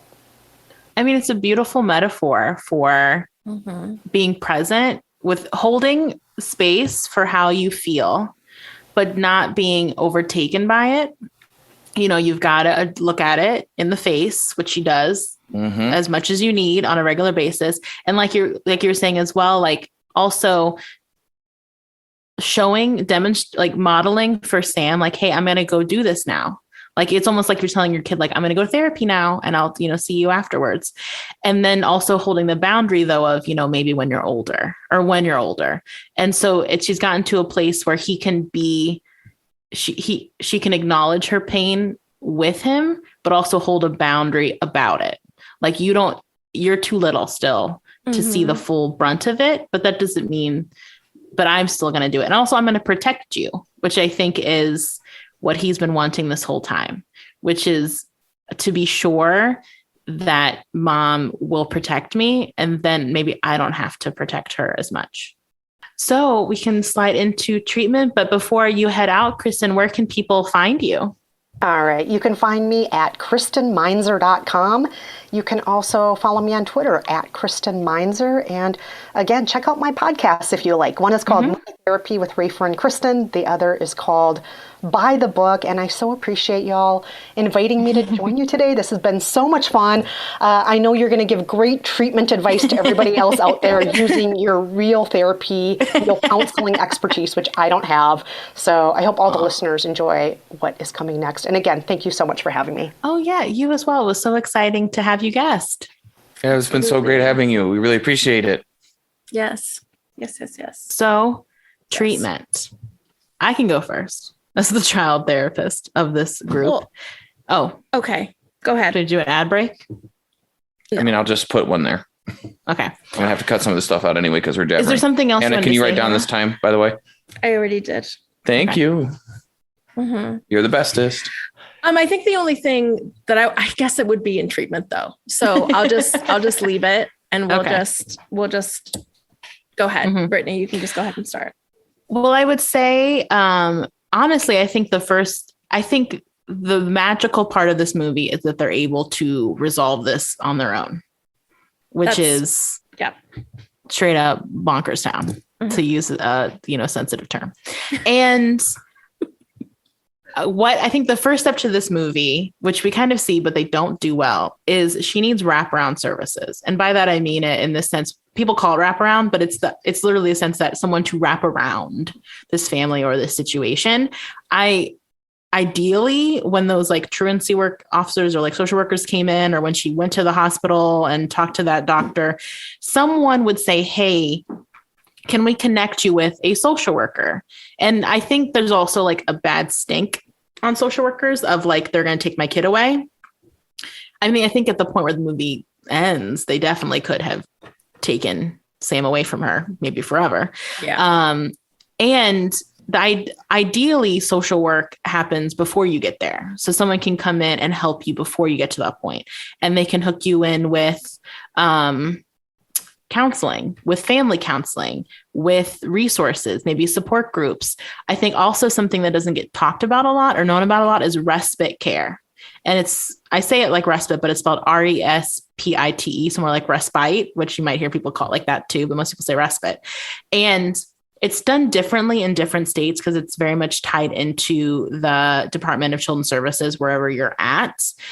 So I'm more familiar with it in Ohio, where I'm from, because I worked more with kids in foster care and honestly more in the situations akin to what we're seeing in Babadook. I used to work with a lot of kids who were getting like expelled from like kindergarten and like wild crisis moments, like trauma, grief, single parents, foster parents, yada, yada. And so he would be a kid that I would have worked with. I worked with 6 to 8 year olds. So he would be one of my kids, basically, at the partial hospital I worked at. So one, I think he could be a good case for, like I said, I think they need social services to come in and support them. And before I get off the topic, respite care, I didn't even explain it. Respite care is sort of when a foster home or parents or adults who specifically do respite care, they just, for lack of a better way of saying it, take your kid off your hands for a little bit, either for like the weekend or an evening. It's sort of like a social services sanctioned babysitting situation. And if you are lower income or, just probably have less resources like she seems to have, you can get, especially if your kid has a diagnosis or you can apply for disability. And then through disability, sometimes you can get free respite care, which is someone who has been trained and sanctioned can support you by giving you a break, which I think is what we're saying she needs here. I think she would be a great candidate for respite care. And to give her time to, like we've been talking about, reset herself, take care of her basic needs. I think too, in this kind of situation where there's one parent, one kid, and it's getting so volatile, that respite care as well can be sometimes they just need a break from each other. It's a bit of a controversial take because there is the worry that kids will feel like they're being, sent away. And especially in a situation which we haven't talked about attachment styles or attachment and talking about this episode, because we could go on a million years with that. But especially in a situation where the kid is obviously having attachment issues with mom, there is the risk that this will conflate that. And so I would also want him to be in his own therapy. And it could look like what I used to do, partial hospital programs, is where a kid goes into, basically it's almost like therapy school. Like instead of going to school, they go to a therapy program for that 5 hours that they would be in school. So it's typically like 8 to 3 or 9 to 3, 5 days a week. They have them everywhere. I've worked in like several. And I think he would be a kid that would come to me because kids who get kicked out of school or get removed from school falls apart. It's usually the signifier at that early age. So I think he would like qualify to be in a partial hospital program. Now, I think in talking about this, we've identified that he's not necessarily the quote unquote problem.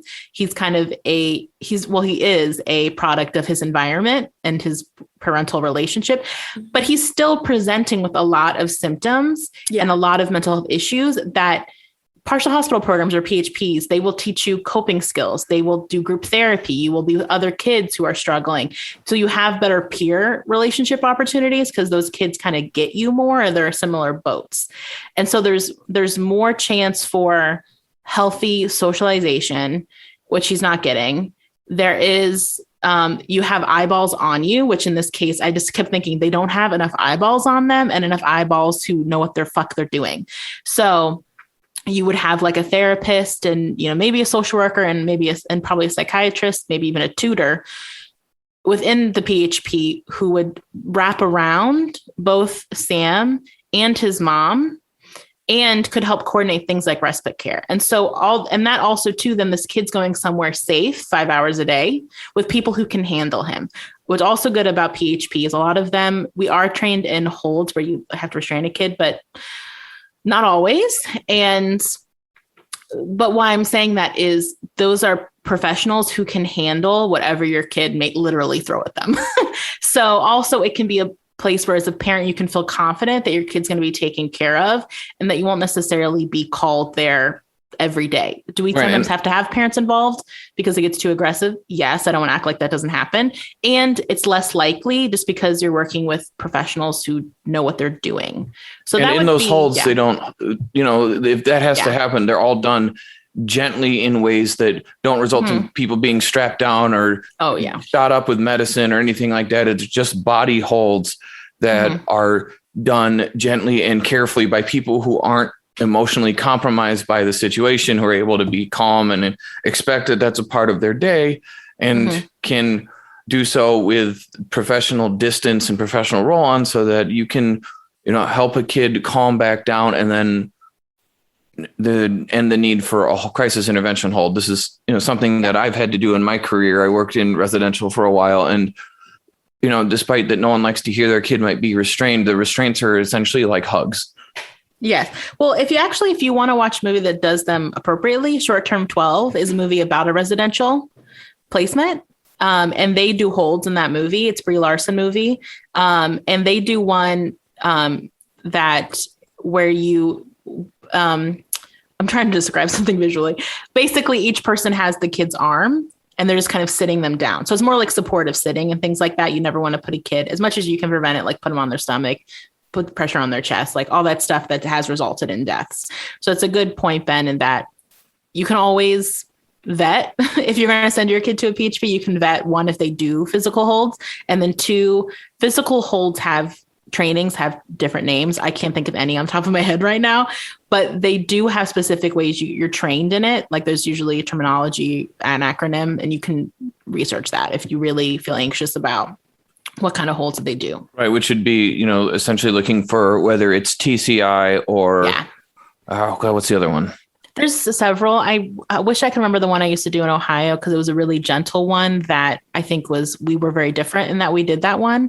So I cannot remember the acronym at all for what it's called. But yeah, so that's my treatment suggestion is I think mom needs a break. They need social services. And they also need, I think, intensive family engagement because usually also in partial hospitals, they do family therapy too. And not necessarily intensive, like traditional family therapy, it would probably be more, especially with how young Sam is, it'd be more like what I would do is I would probably help coach mom more on how to deal with him. Because I think one thing too, and then I'll wrap it up, is a note I made is that she's constantly telling Sam what he can't do. And she's never telling him what he can do. And so what you always have to remember about kids is kids don't know anything. They are brand new to this world. Until they're taught or shown, they don't know a damn thing. And so when you tell a kid, don't hit, all they know is, okay, I've lost an option for how to deal with how I'm feeling and I don't have an alternative. So then when I'm in this state again, I have to go to the only thing I know, which is hitting. So for her, what would have been helpful, but she's really burnt out. So when she's in a better spot is say, hey, we don't hit in this household. How are you? What's going on? What do you need? How are you feeling? Or let's do a breath together, or like giving him options like, hey, we can't hit mom in the face, but we can gently, like we can give each other a hug, like, you have to model and demonstrate and offer other options to kids. That's why we teach coping skills. When therapy, we don't just say, don't do that. We say, hey, let's try this instead. I never tell a client, don't do that and just end it. I'm always like, what do you think it would be like if you did this instead? So we're always giving people other options, because if you just take away, because even hitting and the things he's doing, he is using coping skills. Are they maladaptive? Yes. Are they getting him out of trouble? Of course. And he's trying to cope. And so all she's doing is taking away the things that he's using and leaving a vacuum. And so she needs to fill that vacuum with other skills. And so I think my job then as the quote unquote family therapist would be less interpersonal with the two of them, relational work, because also he's so little. And it would be more like, hey, mom, these are the skills we taught this week. To deal with anger or to deal with sadness. This is how you in the moment can model and or instruct Sam how to use this skill. And maybe I'd bring Sam in and be like, hey, it sounds like there was a situation this week. Let's talk about it. And what could you do differently? What did you want mom to do then? What would you like mom to do it differently? Or like, hey, let's make a plan for what we're going to do differently. Because he's a pretty smart kid. He's a very smart kid. And so I think he could have those discussions and retain them of like, if mom brought it up again, like, hey, remember when we say purple, it's because we're going to start doing some deep breaths. And then my job as the family therapist is once a week or more often, sometimes in PHPs, is I would check in and provide accountability, not just to Sam, but also mom. Like, hey, it sounds like there was a big situation this week and it sounds like we yelled again. Help me understand what was going on. What got in the way of using a different skill? Are you getting what you need? And so my role can be to sort of help the family and the parents in that true sense. So that's my treatment plan for Sam and his mom. Okay. That was a great response in terms of treatment. I think it's hard to imagine what else I would even add, I think, which I also feel like is probably what Ben is going to talk about maybe as well. But I think the other piece of this in terms of... Does it rhyme with Shrama? No, it doesn't. No, it doesn't actually. Oddly enough. I'm a ShamDR. No, I'm not going that way this time. Okay. No, I feel like maybe. As always, we try to dispel the myths that we see in movies, right? So one other thing that I think is very a couple of things that they show in this film that are just inaccurate. So one of them certainly is that she would have to be hospitalized. It would be pretty, it's in terms of, we're talking about somebody that is as sleep deprived as she is. She would be stabilized. She needs to be stabilized. She would have to be hospitalized. She would not be able to come out of it in the way that they show in the movie. Like that definitely is movie magic. In terms of, even if we talk about somebody who has postpartum psychosis or postpartum anxiety that's so high that you have psychosis, like you would have to be hospitalized as part of being stabilized. That is a natural, normal part of what this would look like in the real world, of something that would have to happen in order for her to be stable enough to be able to take care of him, or to be able to do anything she needs to do to take care of herself. Like this is because the symptoms are so unbelievably intense and she's so in it all the time, she would need a period of time for herself to even figure out what stable looks like for herself. So I think that is a piece that I would just like wanted to point out. And I think the other thing that I want to point out and just remind people of, because this is something we don't talk about very much, is postpartum. There's postpartum anxiety, there's postpartum depression, there's postpartum psychosis, there's postpartum essentially having bipolar disorder. So there are a lot of different ways that our bodies can respond after having a child. Women should get free counseling or for like the first like year at least. Yeah. Especially because, and also if we go back to, since I'm a marriage and family therapist, also one of the, there's statistics that say when people are most likely to get divorced, right? So one of those times is within the first year of having a child. And that is because that changes the relationship in such a specific way and also can change the dynamic. It depends on what the capability of your child is. There are a gajillion different reasons why having therapy in the first year would be so important. But I think the thing that I want to highlight, because we haven't really talked about this before, or at least I haven't talked about this before, is that these postpartum is not something that just happens every once in a while. It's something that's actually can be consistent. It sometimes has to do with the way that you, with your previous mental health experiences, or even if you don't have any mental health experiences, this is something that is, and that can happen. And it's also something that can happen gradually in the way that this kind of happened in the movie. In terms of the sleep deprivation turning into psychosis. This really felt like something that could absolutely happen to a parent or a mother, especially in a situation where they're a single parent, where they are pushed all the way to psychosis, where they're worried that some character in a storybook is living in their house. I think that is such an important piece to kind of point out and just let people know that is why working with people around pregnancy, or working with people and making sure that they're getting screened properly and that they're getting just checked in on, because this is something that can happen kind of over time. It doesn't always happen like the next day after you have the baby, you feel that way. A lot of times I've worked with mothers and they're concerned about what if this happens to me. We talk a lot about how these are the risk factors that we're going to talk about. I'm going to check in with you about these things after you have the baby. Part of my job is to help make sure that you're getting the help and the support that you need. So just kind of in general, I just kind of wanted to say that this is a really good example of what postpartum psychosis could look like if we took out the grief and the just in that term of being disconnected from reality based on sleep deprivation, just based on the different changes your body is going through in turn. And that there's another movie actually that I feel like does a really good job. It's called Tully, and it has Charlize Theron in it. And that is a really good example of someone who is disconnected from reality and nobody can kind of tell. So I just wanted to talk about that a little bit. Also because I don't know that there's anything else that I would do differently in terms of what Brittany was talking about based on the whole situation. So that's all I have to say. So I'll go. I think obviously in any trauma situation, could EMDR be something that we talk about? Yes.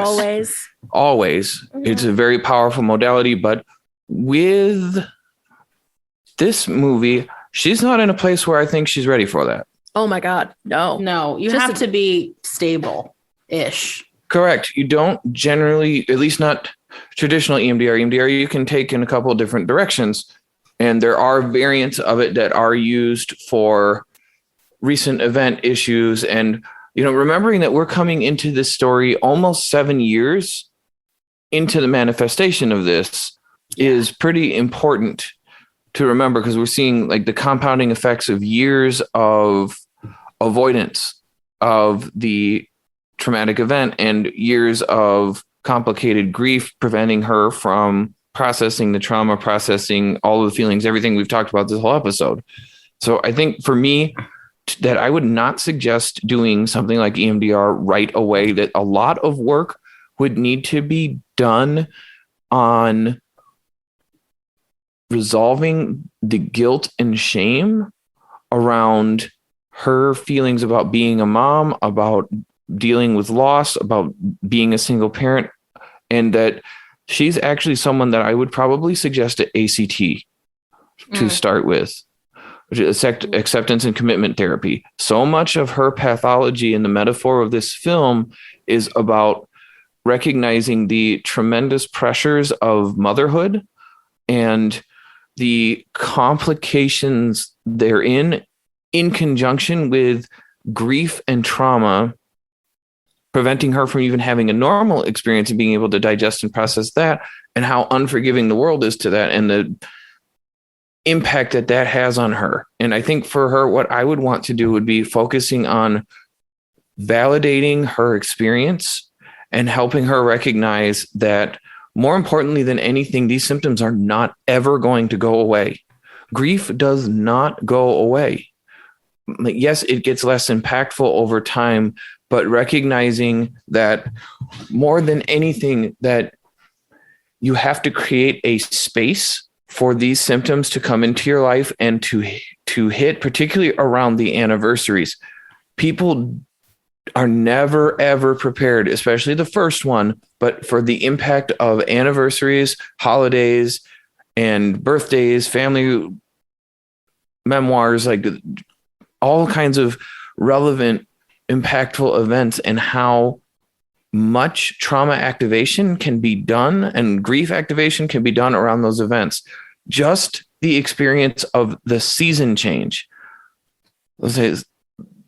And when you have a traumatic event, the temperature starting to be different, the world starting to look different, trees changing color, plants growing or dying, or the sky is changing, whether it's going to be gray more often. If you're here in Chicago like us, when it starts to get to fall season, then you're going to get gray skies more often and rain, and the world starting to look like it did around the time of your loss or traumatic event can be triggering in and of itself.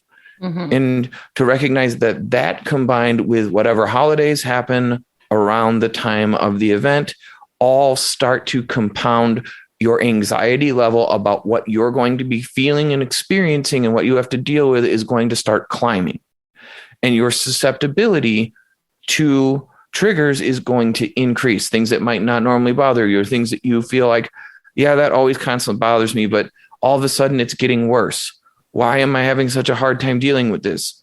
One of the questions I always ask, I asked a client this week who was having a hard time with things and like going, why am I having such a hard time with these things? Like, what time of year did your traumas happen? Mm-hmm. And this particular client just looked at me and then like essentially gave me the finger. Yeah. it was like, damn you. I'm like, yeah, like it matters. Mm-hmm. Like, wow. Yeah. Not to interrupt, Ben, but I think about how often sessions are where somebody is like, I don't know why I'm feeling this way. I don't know what it, like nothing happened. Like I thought the week was fine. And it's one of the, I think, beautiful things about being a therapist, of being able to pull all those pieces together and be like, hey, well, isn't this around the time that this happened? Or isn't this the time that this happened? Or aren't you also doing these 10 other things that could also have an impact on how you're feeling? And that is, yeah, absolutely. I think that's one of the, and how unaware people are of the impact that can have on a yearly, on a yearly basis, or weekly or daily or whatever the fuck it is. Right. It's not an accident that this movie takes place around his birthday. No. Right? Mm-hmm. That's not an accident. Mm-hmm. And or that her symptoms would be that intense every time around his birthday because of what happened, because of how big of a trauma it was and how much she's pushing it down. Okay, I'll stop interrupting. And then the compounding interest factor of that every time it gets worse, because you remember it's the same thing, and every time it's not digested, then it still, comes back up. And that's really important. And the reason I would choose probably a combination of acceptance and commitment therapy and CBT, honestly, with her here, is that working on recognizing how we start challenging the negative thoughts and schemas she has about who she's supposed to be and how she's supposed to be and how she's supposed to feel and what's okay for her to feel. Like we've talked about the whole time, is that, recognizing that cognitive therapy is effective for those kinds of things. It's not the end all be all. You have to add things to it, but to start her on her journey to healing, we won't get anywhere if we can't create a space where it's okay for her to have the feelings in the first place and that not to be producing shame. And then moving into the acceptance and commitment part of it, where she has to accept that these feelings are always going to be with her and that it's okay to make space for them and commit to doing something different in response to them, which is where the behavior part of CBT comes in. And, therapies with acronyms and their dogmatic natures can kind of start to blend techniques from each other, and the differences get a little murky. But essentially committing to making changes in your life, like we see her do at the end, where she starts going, I'm going to make space for this and I'm going to deal with it. I'm going to confront it, acknowledge it, let it know I see it, that it exists. And in doing so, I'm going to take the power away from it by desensitizing to it and not running from it and hiding from it anymore, but rather going, okay, you're here. Mm-hmm. We're just going to have to live in harmony, and you can have your space. And when I need to confront you and deal with you, I will. But other than that, I'm going to, go on about my life and start trying to audition new roles for myself to play in my own story. And would be the approach I would take before getting into really deep trauma work with her. Would be, we need to resolve these things and start installing a way to deactivate the physical stress and get you out of this alert state, get you off of these sleep meds, and help resolve these ideas of grief and shame and guilt that keep you stuck. And then we'll start the trauma work. Mm-hmm. Yeah, absolutely. Right. So we'll drift into final thoughts. Who would like to go first? I'll go. So I love this movie. I think this movie is one of the best horror movies I've ever seen. It's also one of the best horror movie or best mental health movies I've ever seen. It is so emotionally intelligent in the way that it shows the progressive decline that happens when people get so stuck that they reject what their body is demanding of them to heal and push it down and push it down and push it down until it comes out in an explosion. And while this movie does so, in Brittany's favorite word, of a fantastical way, it is a beautiful metaphor for what happens when we fail to make space for or acknowledge the grief, and how much power we then feed to it and let it leach off our soul and take up so much space in our existence that it starts to eat us alive from the inside, which is the whole metaphor of the Babadook. You'll never know what it is when it's inside, or what happens when I take off these clothes that I wear, that it's you. Mm-hmm. It's you. I'm you. I don't like those fingers, that he has finger claws. I don't like them. I don't want them near me. Brittany doesn't like Catman. Okay. But I don't know what that is, and I don't want to know. I feel like this movie does like a great job of doing like even what is done in Metallica's Sad But True song, where it's like a monster talking the whole time until the very last line of the song is, I'm you. And we realize that the Babadook is really inside of her, that she has been the monster all along, that this grief inside of her has been the monster. And until she can acknowledge that that is part of her and she has to deal with it, that it continues to wreak havoc on her life. And seeing her have to stare that down, stand in the face of the trauma and say that, okay, and then break down and finally pop that emotional bubble. The way I describe it to clients, like imagine you got like a one-way membrane inside your body that you just shove all this stuff down, and you just keep shoving it, like filling a balloon. Eventually in any trauma work, or your body's going to do it on its own, is that bubble has to break and you have to let that stuff out. And the things we do to try to keep it in, it makes as much sense as the absolutely ridiculous processes we go through when we feel like we have to throw up and we don't want to.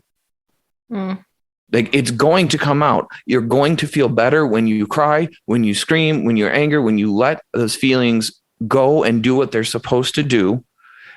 But just like throwing up, you don't want to, because the process of doing it is so unpleasant that you will do all sorts of ridiculous things. No, if I just lay in bed and drink water and no one talks to me for 15 minutes, I won't throw up and I'll be okay. If I just lay on the bathroom floor and let the cold tile get on my skin, my whole body will calm down and I won't throw up. And none of it works. And you just prolong the amount of time that you feel awful. So seeing the way that this movie demonstrates that in such a like horrifying, but also beautifully done way, I think this should be at the top of anybody's horror movie list. And I will definitely be recommending it to people going through grief over and over again because of the power of the Midwestern fine in our lovely Midwest culture that, nope, we don't feel anything. It's okay for everybody else to feel something, but we can't feel it. We have to be strong and be strong for our families. And I love this movie as a metaphor to throw that right on its face and show what really has to be done in order to get better. Okay, Hannah, if you want to go. Okay. This is the first time I saw this movie. And I think I agree with everything that Ben said.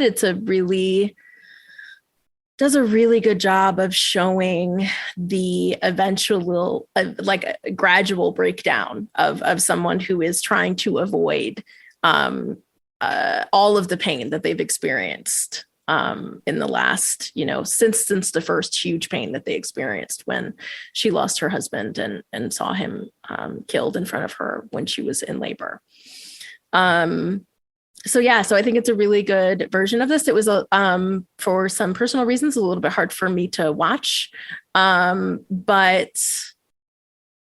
it still did I just think it did a really good job. I really agree with the emotional intelligence of the film. And I don't know if I would watch it again necessarily, but not because I dislike the movie, but more just because I think it's just there's some things that are just a little bit hard for me to watch. But I think what a great example of mental health distress.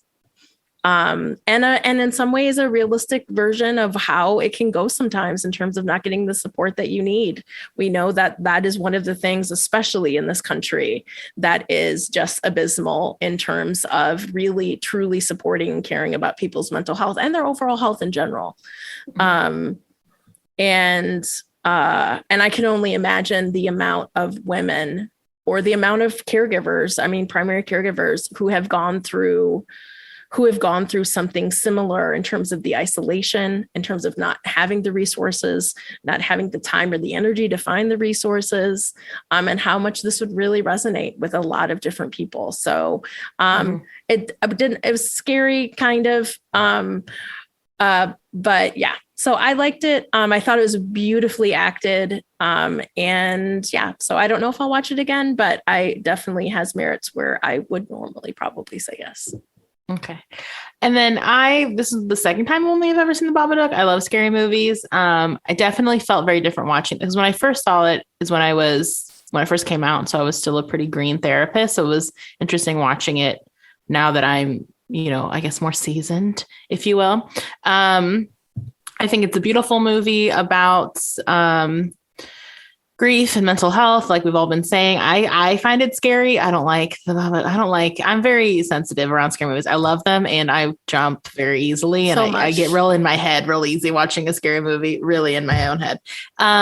So I probably would watch it again, though it is very hard. It was written and directed by Jennifer Kent. I can, put some respect on her name. We've been talking about how good it is. And she owns the sequel rights because she's never going to let them make a sequel. Because she's like, that's not what this movie is, which I think also speaks to emotional intelligence of the point of this movie, which is it's not a Freddy Krueger movie like the Babadook 2, Electric Boogaloo, like the next person is going to do it. It's, it's a film that happens to use the horror movie tropes as a way to tell that story. And so I really respect that. I also read that she never had the main actress, Essie Davis. She never acted against the little kid in the scenes where she's screaming at him and being really scary. They really protected the kid in this movie. And all those scenes, she's actually acting opposite an adult who's on their knees. So the director seems like went above and beyond to really be protective of this kid in this movie, because her quote is, "I wasn't gonna like ruin a childhood to make a movie." So it says a lot about how emotionally intelligent she is and mindful she is, that she, one, created this movie, but then two, was very emotionally intelligent with how she went about creating this movie and being, sensitive to their children. And she was actually looking for an older actor, like an 8 or 9-year-old, but she said they seemed too knowing, I think is how she put it, like not innocent enough. And so she needed someone who's a bit more like a 6-year-old. So I really like this movie. I think it's an excellent movie for people who want to be seen, who are in a similar situation. It also, like Hannah was saying, would be an extraordinarily difficult movie to watch, depending on your experiences and where you're at too. Like it is a confrontive movie. Like it's putting all the ugly bits very out there. confrontive. It throws it right on his face. And is a mom doing things that are arguably unforgivable. I mean, we've touched upon it briefly, but she kills their family pet. She hits her child. She strangles him. He has bruises on his neck, So the fantastical part of this movie, as I like to say, Ben, is that there's no universe in which there wasn't some horrible fallout, I think, from this. I mean, she has those truancy officer, social worker people in her home like days later, and he's still got visible bruises. I mean, he's wearing a collared shirt, but I could see them. And so I think in a different world, unfortunately, he would probably be removed. So I think there is a bit of that movie magic there in that it resolves succinctly. But like I said, I think it's a fantastic movie. It's a very well done movie, and I might watch it again, though it feels like a much heavier watch this time around. So that is the first kickoff of 2021 spooky season. You can always find us at Popcorn Psychology at Facebook and Instagram, at popcorn_psych on Twitter. We have a TikTok that is doing its best at Popcorn Psychology. And if you want to get in touch with us, the best method is emailing us at popcornpsychology@gmail.com. So have a lovely day. Don't let the Babadook get you.